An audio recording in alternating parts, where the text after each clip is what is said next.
Good morning बच्चों। मैं BL. Agarwal आज आपको इस लेक्चर में subject financial management, chapter cost of capital, topic cost of equity share capital को डिस्कस करके समझाने का कोशिश करूंगा और साथ में इसका इलस्ट्रेशन भी सोल्व करके समझाने का कोशिश करूंगा। उम्मीद करूंगा आपको ज़रूर समझ में आएगा। यहाँ देखिए, आप सबसे पहले कॉस्ट ऑफ इक्विटी कैपिटल के ई से डिनोट करते हैं। कॉस्ट ऑफ इक्विटी शेयर में be defined as the minimum rate of return that the company must earn on equity financed portion of an investment project in order to leave unchanged the market price of the existing stock। Company का जो finance है, किसी भी project में जो investment किया हुआ है उसमें जो इक्विटी शेयर कैपिटल के नाम से इन्वेस्टेड है, तो कंपनी को मिनिमम रेट ऑफ रिटर्न इतना परसेंट अर्न करना होगा जो इक्विटी फाइनेंस के हेल्प से प्रोजेक्ट में रखा गया है, जिससे कि market price of the share या स्टॉक में कोई प्रकार का चेंज नहीं है। दैट परसेंटेज को कॉस्ट ऑफ इक्विटी के नाम से जानते हैं। तो जब कोई भी कंपनी किसी प्रोजेक्ट में पैसा इन्वेस्ट करता है तो वो पैसा इक्विटी शेयर होल्डर से अगर अरेंज किया जाए बाय इशूइंग इक्विटी शेयर, तो इक्विटी शेयर को जो उसके अगेंस्ट में पेमेंट करेंगे डिविडेंड, उसको कॉस्ट ऑफ इक्विटी बोलते हैं। यहाँ देखिए, cost of equity share capital can be computed with the help of following approaches. तो cost of equity that is के को अगर हम कैलकुलेट करना चाहें तो उसके लिए अलग अलग मेथड या अप्रोच है जिसके हेल्प से हम लोग कॉस्ट ऑफ इक्विटी कैलकुलेट करते हैं। तो कॉस्ट ऑफ इक्विटी हो गया किसी भी प्रोजेक्ट में इक्विटी शेयर कैपिटल के थ्रू जो पैसा इन्वेस्टेड होगा, तो वहाँ से जो minimum rate of return expect किया जाएगा उसको कॉस्ट ऑफ इक्विटी बोलते हैं। ठीक है, अब चलिए चलते हैं इसका डिफरेंट अप्रोच की तरफ। ओके, ये एक मेथड रखा गया, dividend yield method. Dividend yield method में अगर कॉस्ट ऑफ इक्विटी कैलकुलेट करना है तो इसका फॉर्मूला दिया गया dividend that is D divided by NP. NP होता है net proceed per share, that is D divided by NP. D हो गया डिविडेंड पर शेयर, एनपी हो गया net proceed per share.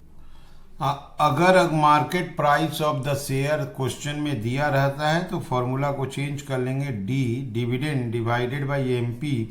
MP मतलब हो जाएगा मार्केट प्राइस पर शेयर। तो अगर हम लोग को कॉस्ट ऑफ इक्विटी निकालना है तो डी बाई एन पी और चाहे D by M P. N P हो गया नेट प्रोसीड, एम पी हो गया मार्केट प्राइस। अगर मार्केट प्राइस नहीं दिया है तो नेट प्रोसीड के हेल्प से कैलकुलेट कर लेंगे। यही फॉर्मूला में ग्रोथ रेट अगर रहता है तो उसको यूज कर लेंगे, that is dividend growth model. इसमें देखिए K E D by equal to है डी बाई एम पी और ये है प्लस जी। जी हो गया ग्रोथ रेट। यहाँ पे डिविडेंड पर शेयर लेना होगा करेंट ईयर का, करेंट ईयर का डिविडेंड लेना होगा पर शेयर। अब मार्केट प्राइस क्वेश्चन में दिया रहेगा पर शेयर, तो D by M P plus G. ये वही ऊपर वाला है, इसमें ग्रोथ रेट नहीं है तो जी नहीं रखेंगे, या ग्रोथ रेट है तो जी रख देंगे। तो ये हो गया हम लोग को dividend yield method, that is dividend approach हो गया। डिविडेंड के हेल्प से हम लोग कॉस्ट ऑफ इक्विटी कैलकुलेट करेंगे। चलिए अब इसका कुछ इलस्ट्रेशन सोल्व करके देखते हैं। ये देखिए एक इलस्ट्रेशन रख दिया गया। Sun limited 10,000 equity share 100 each issue करेगा at a premium of 10%। Company 5% issue price का कमीशन पे करेगा, दैट इज नेट प्रोसीड निकालने में 100 का शेयर 10% प्रीमियम 110, 5% 5 रुपया 50 पैसा, अंडर राइटिंग कमीशन माइनस हो जाएगा। इक्विटी शेयर होल्डर का डिविडेंड है 20%, बोला कॉस्ट ऑफ इक्विटी कैपिटल निकालिए। ठीक है, अब फिर दोबारा पूछा है कि अगर मार्केट प्राइस 160 रुपया दिया रहे तो इक्विटी का कॉस्ट कितना होगा। तो सबसे पहले K D by N P, where D dividend per share. 100 रुपया का शेयर, 20% डिविडेंड 20 रुपया। NP net proceed per share. 100 का शेयर 10% प्रीमियम माइनस 5% फ्लोटेशन या अंडरराइटिंग कमीशन बोलते हैं, वो 110 का, तो 104 रुपया 50 पैसा। डिविडेंड हो गया 20, 104.50। क्लियर है? तो 20 डिवाइडेड बाई 104.50, रिजल्ट आ गया 1914, 0.1914, दैट इज 19.14%। 100 से इंटू कर देंगे, कॉस्ट ऑफ इक्विटी आ जाएगा। क्लियर? तो फिर से देख लीजिए, 100 रुपया का शेयर था, 10% प्रीमियम 110, 5% अंडरराइटिंग कमीशन 5 रुपया 50 पैसा, तो 104 रुपया 50 पैसा नेट प्रोसीड हो गया।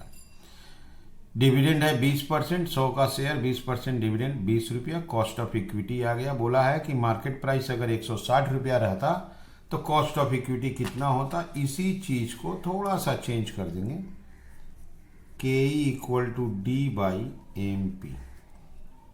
D by M P, D बराबर, डी 20 रुपया था, एम पी हो गया मार्केट प्राइस पर शेयर। मार्केट प्राइस दिया हुआ है 160, तो 20 divided by 160, that is 20 divided by 160, result आ जाएगा 0.125, दैट इज 12.5%। ओके, अगर मार्केट प्राइस है तो डिविडेंड बाई मार्केट प्राइस लेना होगा, और मार्केट प्राइस नहीं है तो डिविडेंड बाई नेट प्रोसीड लेना होगा। ठीक है, चलिए और एक इलस्ट्रेशन की तरफ बढ़ते हैं जिसमें ग्रोथ का काम होगा। ये देखिए, करेंट मार्केट प्राइस कंपनी के शेयर का 90 रुपया है। Expected dividend, dividend per share 18 है, और डिविडेंड का ग्रोथ रेट 5% है। क्वेश्चन है कैलकुलेट कॉस्ट ऑफ इक्विटी। ये देखिए, cost of equity dividend market price अब प्लस जी, ग्रोथ रेट मालूम है, डी हो गया dividend per share. Dividend per share था आपका ₹18, एमपी मार्केट प्राइस पर शेयर। मार्केट प्राइस आपका 90 था, और जी होता है growth rate. Clear? Growth rate दिया हुआ था 5%, 05। अब इसको फिलअप करते हैं, dividend 18, market price 90 plus 0.05, 18 divided by 90 plus 0.05, ये आ गया 0.25, दैट इज 25%। ओके, तो अगर ग्रोथ रेट होता है तो फॉर्मूला में प्लस जी कर लेना है, और ग्रोथ रेट अगर नहीं है तो विदाउट जी होगा डी बाई एम पी या एन पी। ठीक है, चलिए और इलस्ट्रेशन की तरफ बढ़ते हैं। ये देखिए एक इलस्ट्रेशन, सनशाइन लिमिटेड का शेयर का मार्केट प्राइस है 40 रुपया। ओके, अब फर्म डिविडेंड दिया है 2 रुपया 50 पैसा पर शेयर, लेकिन याद रहे लास्ट ईयर, हमको करेंट ईयर का डिविडेंड चाहिए। ग्रोथ रेट है 5%, cost of equity capital calculate करना है। ठीक है, अब सबसे इंपॉर्टेंट है, हम लोग को निकालना है cost of equity K, D by M P plus G, where D dividend per share, किंतु याद रहे करेंट ईयर का। वहां पे डिविडेंड दिया हुआ है आपका क्वेश्चन में 2 रुपया 50 पैसा पर शेयर, लास्ट ईयर है, तो 2 रुपया 50 पैसा लास्ट ईयर है, तो उसको 5% ग्रोथ करा देंगे, 5% ऑफ 2 रुपया 50 पैसा, तो 2 रुपया 50 पैसा उसका 5%, तो डिविडेंड हो जाएगा 2.625, 2.625। यहाँ आप देखो 2 रुपया 50 पैसा डिविडेंड है लास्ट ईयर का, तो उसको करेंट ईयर में कन्वर्ट कर लेंगे तो उसमें ग्रोथ का रोल दे देंगे। एमपी है मार्केट प्राइस पर शेयर। अगर आप देखो तो मार्केट प्राइस 40 रुपया है, तो वो हो गया 40। जी चाहिए ग्रोथ रेट, ग्रोथ रेट यहाँ देखिए 0.05, 5% है। अब इसको फिलअप करते हैं 2.625, मार्केट प्राइस 40, 0.05, तो 2.625 डिवाइडेड बाई 40 प्लस 0.05, ये आया 1156, 0.1156, दैट इज 11.56%। ओके, तो फॉर्मूला वही रहा D by M P plus G, लेकिन डी याद रहे करेंट ईयर का डिविडेंड लेना होगा। ये 2 रुपया 50 पैसा लास्ट ईयर का डिविडेंड था, यहाँ देखिए लास्ट ईयर लिखा है, तो उस 2 रुपया 50 पैसा को 5% बढ़ा दिए, 2.625, मार्केट प्राइस पता था, ग्रोथ पता था। ओके, फिलअप किए, कॉस्ट ऑफ इक्विटी आ गया। और एक क्वेश्चन देखते हैं, यहाँ देखिए, यहाँ देखिए एसकेएफ लिमिटेड जो था, इसका शेयर था 100 रुपया वाला, अब मार्केट में करेंट मार्केट प्राइस था 240, तो 100 का शेयर है लेकिन करेंट मार्केट प्राइस 240 है। डिविडेंड लास्ट 4 साल का डिविडेंड देखिए 12, यहाँ थोड़ा बढ़ गया, फिर देखिए थोड़ा बढ़ गया, यहाँ देखिए थोड़ा बढ़ गया। कैलकुलेट कॉस्ट ऑफ इक्विटी निकालना है, तो कॉस्ट ऑफ इक्विटी निकालना है, लास्ट 4 साल का डिविडेंड दिया है, यहां से ग्रोथ रेट निकाल सकते हैं। Growth rate current year minus previous year divided by previous year into 100। यहां देखिए अब 13 रुपया 20 पैसा है, माइनस 12 डिवाइडेड बाई 12 इंटू 100, यहाँ पे 10% है।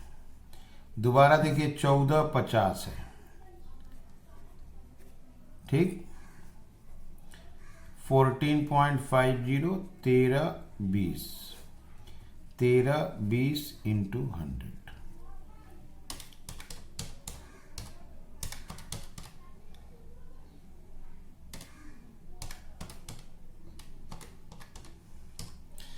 ये रफली 9.85%। अच्छा, इसके बाद देखिए 1450 के बाद 16 रुपया माइनस 1450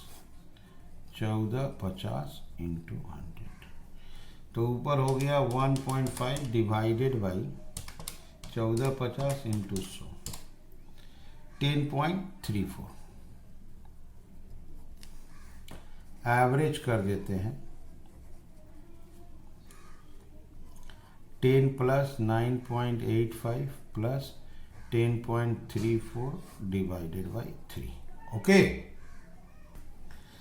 ये आ रहा है 10.06%, दैट इज ग्रोथ रेट ले लेते हैं 10%। ओके, अब हमको कॉस्ट ऑफ इक्विटी कैलकुलेट करना है, तो K E equal to D by M P plus G, where D होगा डिविडेंड पर शेयर, वो भी करेंट ईयर। यहाँ देखिए आप 16 रुपया डिविडेंड है, तो ये लास्ट 4 ईयर में 16 है, तो करेंट ईयर में कितना लेंगे, 16 प्लस 10% ऑफ 16, 17 रुपया 60 पैसा डिविडेंड लेंगे। एमपी 240 है, एमपी मार्केट प्राइस 240, और जी ग्रोथ रेट 10% कैलकुलेट किए हैं। अब यहाँ 17.60, 240, 0.10, 17.6 डिवाइडेड बाई 240, ओके, प्लस 0.1, ये आ गया 17.6 divided by 240 plus 0.1 1733 0.1733 that is 17.33%। यहाँ निकाल दिए कॉस्ट ऑफ इक्विटी। तो आप देखो सबसे पहले ग्रोथ रेट नहीं था तो सेकेंड ईयर से फर्स्ट ईयर इंटू 100 ऐसे करके current year minus previous year divided by previous year into 100 10% के रफली था तो 10% ग्रोथ रेट ले लिए। 16 रुपया लास्ट ईयर का डिविडेंड था, करेंट ईयर का डिविडेंड 10% बढ़ा लिए, market price 240, growth rate 10, cost of equity आ गया 17.33। क्लियर? तो उम्मीद करते हैं आपको कॉस्ट ऑफ इक्विटी का dividend based formula with illustration जरूर समझ में आया होगा। Okay, thank you, bye.